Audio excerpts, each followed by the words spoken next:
to give you the most miles per dollar. Today, let's talk about how Firestone got their start.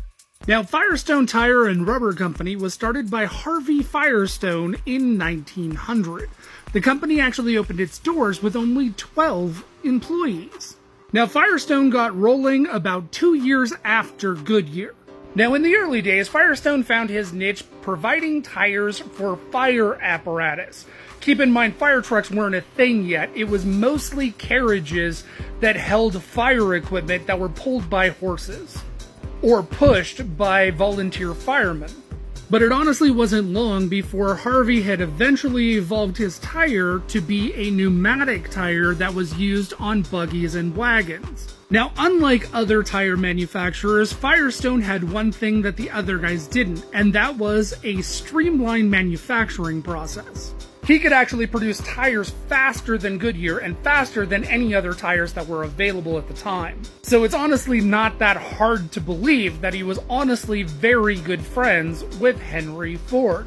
In fact, Harvey, Edison, and Henry used to regularly go on camping trips. Many of these camping trips would extend invitations to very high and influential people in the United States, including some presidents. So given his pull within the industry, it was only a matter of time before Firestone became the primary supplier for Ford Motor Company.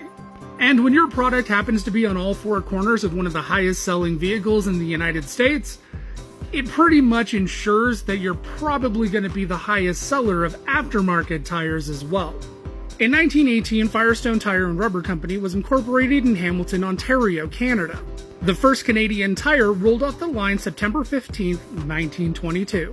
In the 1920s, Firestone produced a racing tire known as the Oldfield, named after the famous race car driver Barney Oldfield, and also the owner of Ford's 999. A car you may remember from a previous series that I did, where Ford used that car to break a land speed record and held that record for a week, but it ended up putting Ford Motor Company on the map.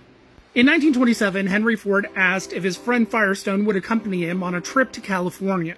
Henry wanted Firestone's opinion on where they should locate the new Ford plant. Firestone and Ford both decided that the best place would be Long Beach, California, the same plant that this truck would eventually be built at.